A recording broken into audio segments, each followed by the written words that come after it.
Hello, Christina Johnson here, and welcome to the segment on feminist therapy.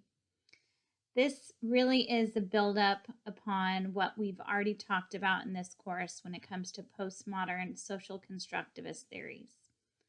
We all create our own meaning, and it's important to me that when my clients come in the door to come see me, that I am very curious about their stories that they have, the dialogue that they have with others in their lives, and how they experience the system at large.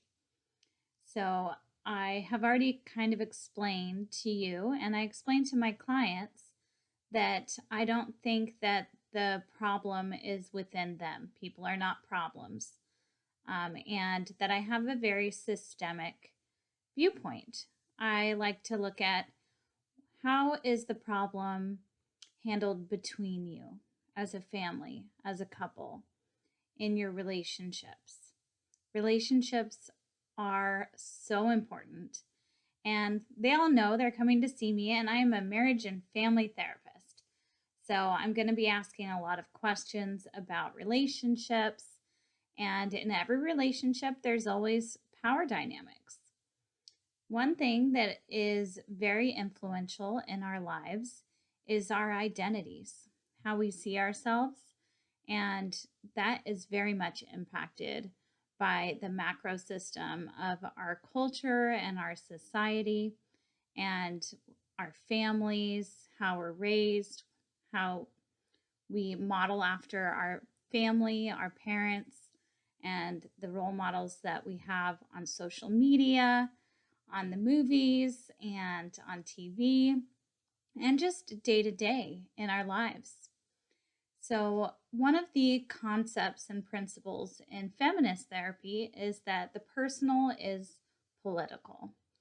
So we really want to consider the culture and the societal context that our clients are coming in with. So there is this commitment to social change in feminist theory. I oftentimes will share the quote, "Be the change that you want to see in the world." It's a Gandhi quote, I think.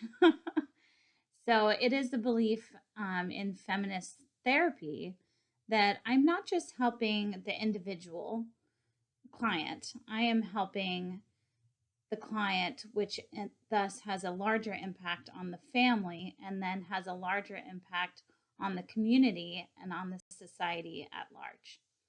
So we really want to be the change and empower our clients to be the change that they want to see in the world. So I welcome diverse perspectives in the room. I do not have assumptions, as I already mentioned in previous segments. Very much like in collaborative therapy and narrative therapy, I remain curious and I want to hear about their perspectives on things. So one of the other principles in feminist therapy that is in line with what we've already talked about in this course has to do with the relationship between the therapist and the client.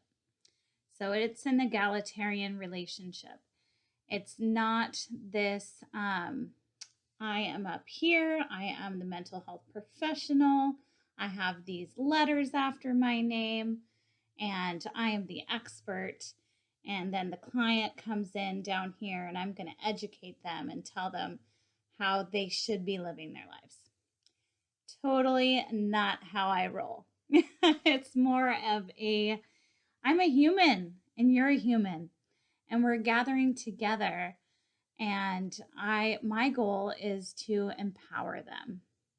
I want to help find out what oppression is happening in their lives and help them to take their power back.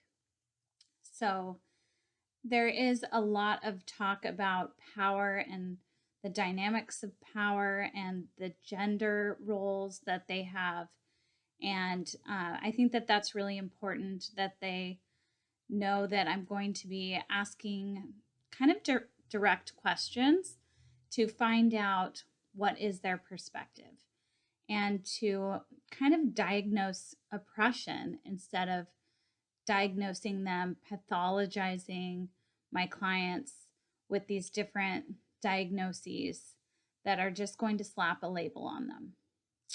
In feminist therapy, there's a drive, a pull away from pathologizing and labeling. And as it would be pointed out with a feminist lens, that if you look at the DSM and who wrote the DSM and who came up with all of these labels and diagnoses, they are well-educated white men. So the pull is away from pathologizing, labeling, and I don't want to dehumanize my clients. One of the ways that I kind of explain this to clients, because sometimes I do get asked, what is my diagnosis? I work in a Medi-Cal clinic, so it's a nature of the beast. I have to provide a diagnosis in order for them to receive their services and have them paid for by Medi-Cal. Now, what's interesting to me and exciting is that with the new rollout of changes with CalAIM, that could be changing to where I don't need to have a diagnosis if I can justify the need for treatment, that my client has experienced high ACE scores, or they have a history of trauma, or they have these other areas of need. They're facing homelessness. Those are some examples of how things are changing at this system level, which is very exciting to me. And so, again, I want to humanize their experience and not dehumanize my clients. And so if I do get asked, what is my diagnosis? My clients all know Christina is an open book. I'm going to be a straight shooter and I'm going to share with you, this is currently what your diagnosis is. But here's the thing. Sharing a diagnosis with a client can be helpful and it can be unhelpful. And this is what I explain to them. I tell them I don't usually give my diagnosis to clients because it can do some unhelpful things. One, it can become a part of my identity. I know that we talked about in one of the last segments about how I am not anxiety. Anxiety is a feeling that can come and can go. I am not depression. I am not traumatized. You know, it is an experience. And so I talk to them about photography. I like photography. I like taking pictures. So I explain to them, I point out my window because, you know, in my office I have a huge window wall. So I point out the window at one of the trees that we have down there. And I say, okay, if I take a picture of this tree right now in February, it is probably going to be kind of bare. It's lost some of its leaves and it's kind of, naked looking. If I were to take a picture of that same tree in late spring or early summer, there might be blossoms on it and new growth, and it might look like a totally different tree. So whenever I give a diagnosis, and I'll pull out my DSM, which I still have one of the old DSMs in my office that I first read through at Alliant many, many moons ago, I explained that this is the Diagnostic Statistical Manual.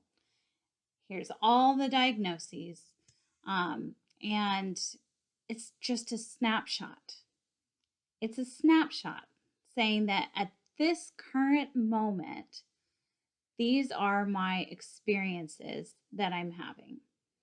So I currently meet the criteria for this diagnosis because I am experiencing X, Y, and Z in these different criterion A, criterion B, criterion C. But that does not mean that it's a death sentence. It doesn't mean that it's written in stone. And it doesn't mean that I'm going to still meet the criteria for post-traumatic stress disorder a month from now, a year from now, years from now. So I really try to humanize it. And another feminist theory or therapy technique is self-disclosure. I am an open book when it's appropriate. Self-disclosure is something that really does even out the power dynamic with my clients and myself. I, when it's appropriate, will share with my clients that I have also met the criteria for some of these diagnoses in the past. And we all have different experiences of adversities that we've walked through in life. And so I do use self-disclosure as not a way to compare, but rather a way to kind of normalize and equalize and really just kind of liberate them and empower them to see that they're not alone. And, that it doesn't mean that they are permanently damaged or flawed in some way. And so that's a little bit about how I personally use feminist therapy with my clients when it comes to that egalitarian relationship and kind of steering away from diagnosing.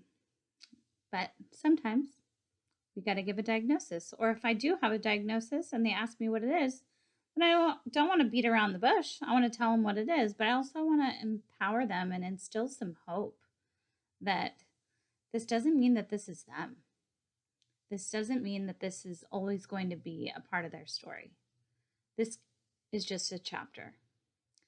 So feminist therapy is very strength-based.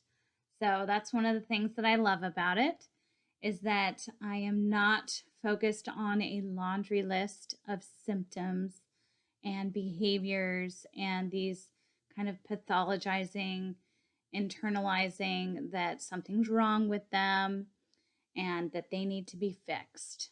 Instead, I'm taking a look at their strengths. I'm taking a look at what are their assets? What are some of their positive childhood experiences? What are some of the areas where they do hold the power in their relationships and in their lives? So while I am exploring and recognizing oppression with my clients and really sitting with them in that, bearing witness to that, I also am celebrating their strengths, celebrating their resiliency, and celebrating their courage to come in to therapy and to share their life with me. They really are giving me the huge gift of being a part of their family for a short time and being able to be vulnerable and raw and real with me and authentic with me. I couldn't ask for more than that. So I really can't ask them to be genuine and authentic with me if I'm not willing to be genuine and authentic with them. So in feminist therapy, there's not this expectation for me to be Switzerland here, for me to be completely neutral, bystander. Instead, it's just the expectation is for me to be honest and for me to share my experiences when appropriate and just to remain open to different perspectives. And so there are some different techniques in feminist therapy. So a gender role analysis is one of the interventions. And this is where I just remain curious and help them to kind of explore and identify and express what are some of the gender expectations, the gender role expectations that they've grown up with, or that they hold, or that their parents hold, or that they believe that their friends at school hold. And how does that affect the problems that they're coming in to see me with.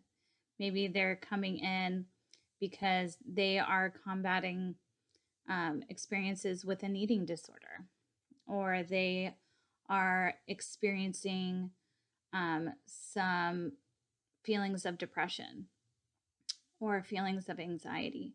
Maybe they're coming in to me to see me because they have different experiences with racial trauma. And so I'm really, really grateful that I have the assessment tools that I use at Western Youth Services to explore what are the adverse childhood experiences and related life experiences that they have had over their lifetime. And that one of those does ask about discrimination. Have there been times where you've been hassled or made to feel inferior based on your gender or sexual orientation, your ethnicity, learning differences, disabilities? And being able to bear witness to that and to really explore that and to validate their experience, that is huge. That is what can really join us and bond us together. And after all, therapeutic relationship, that's what makes therapy work right there. It's caring about them and them feeling that caring, feeling that love that I have for them. That's what really makes a difference. So power analysis is another technique that you'll hear about in feminist therapy. And really, again, this is helping them to explore and identify what are some of the differences between how men and women are treated in society. What about the differences in how men and women are treated in their family? Is there differences that they can identify in how men and women are treated at the workplace, at school? What about their parents? What was their parents' experience? So, and then how does that inequality of power, how does that translate into the problems that they're coming in to see me for therapy with? So, I know that social action is another important piece of feminist therapy. So I want to really get to know the client, help them to be able to identify where are the power inequities, where's the inequalities in how they are treated based on their gender and based on their social location. And also just being real with them. A lot of my clients actually have different social locations than I do. I am white presenting. I'm cisgendered female therapist that's white presenting.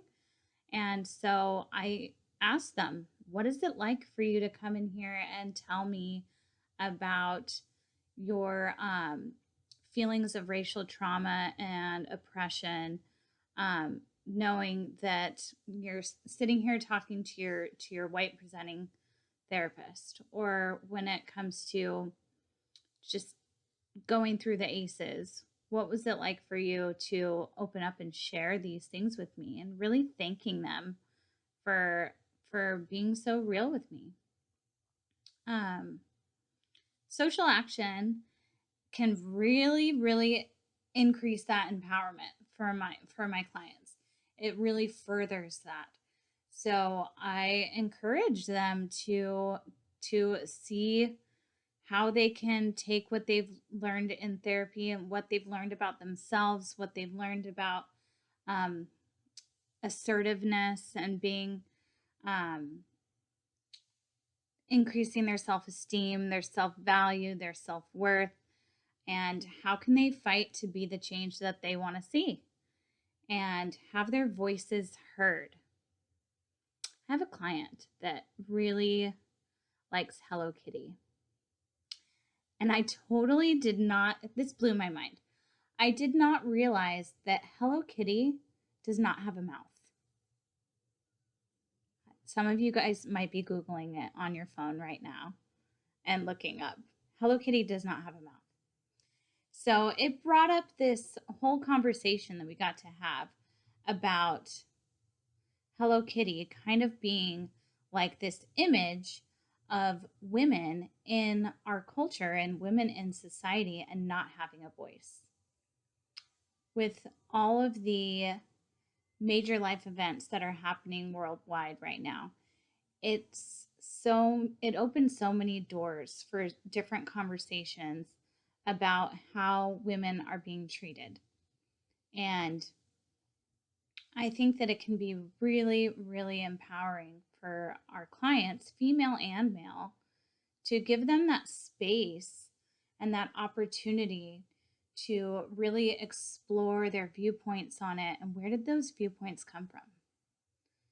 You know, just remaining curious and really highlighting and bringing out those strengths and resiliencies that I see in them and helping them to take their power back.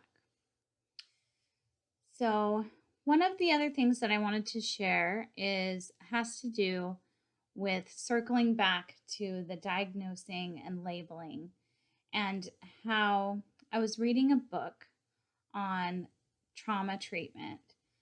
It's an excellent book that I'm sure you guys will be reading soon in your trauma therapy class. So I won't give any spoiler alerts. But one of the parts in it had to do with hysteria. I know it's not in the DSM today. Thank goodness. But one of the things was that feminist therapy really looks at, women were labeled as hysterical. That, I was just a hysterical woman dealing with hysteria. I was crazy. All the victim blaming that has happened and continues to happen today. So much victim blaming. And when it came down to it, all of the women, majority women, pretty much all women that were diagnosed with hysteria had been victims of sexual abuse. And so I think that it's super important to talk about abuse, to talk about trauma, to talk about oppression and discrimination, and to give our clients that space and the room to have their voices heard. It's so powerful and it's so needed. So victim blaming is something that is really done away with in feminist therapy. And I believe in all good therapy, that I need to be paying attention to what matters to my client, and also take into consideration the cultural context that they are coming from, and to remain curious, but to also have that goal in mind, that motive in the back of my mind, to seek to understand rather than to be understood, and to seek to empower them. I really find great joy in seeing my clients take their power back and to see them regain a sense of happiness and freedom in their lives. And so I hope that this segment was helpful as you ponder upon feminist therapy, and I'm looking forward to any questions that you might have in the upcoming Q&A. Thank you, and I'll see you next time.